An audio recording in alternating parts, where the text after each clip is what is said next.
Moi, je le dis haut et fort, il faut exterminer, il faut mater, il faut nettoyer, il faut tuer. Ceux que cet homme appelle à tuer, sans les nommer dans ce message audio, ce sont des membres de la communauté Peul de Gawa, dans le sud-ouest du Burkina Faso. Cet habitant de Ouagadougou, la capitale, a lui aussi reçu cet enregistrement maintes fois partagé. Son auteur a été entendu par la police.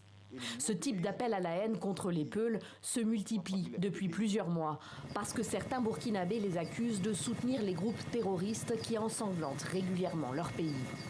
Ici, à Dori, dans le nord, la majorité de la population est Peul. La communauté se sent stigmatisée. Dori aussi est une ville du Burkina Faso. Ce ne sont pas des extraterrestres qui y vivent. Ce sont des Burkinabés comme vous et nous. Quand tu pars à Ouaga, tu dis que tu viens de Dori. Il y a des stéréotypes. Immédiatement, on te voit comme soit complice ou soit quasiment trempé dans des subversions qui tendent vraiment à mettre à mal la situation sécuritaire de notre pays. L'association pour laquelle travaille Daouda Diallo documente les exactions que subissent les Peuls dans la région. Disparitions, exécutions extrajudiciaires, viols. Il fait le même constat.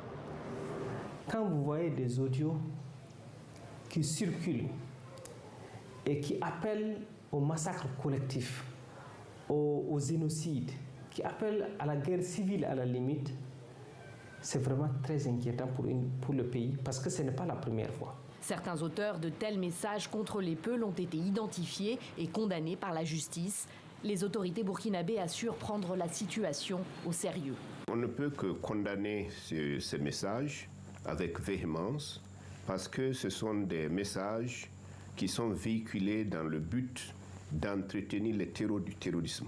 Ce sont des messages qui démolissent ce qu'il y a comme cohésion sociale au niveau de nos communautés de base. Le gouvernement burkinabé s'apprête à lancer un plan de communication dans les médias et sur les réseaux sociaux pour lutter contre le phénomène.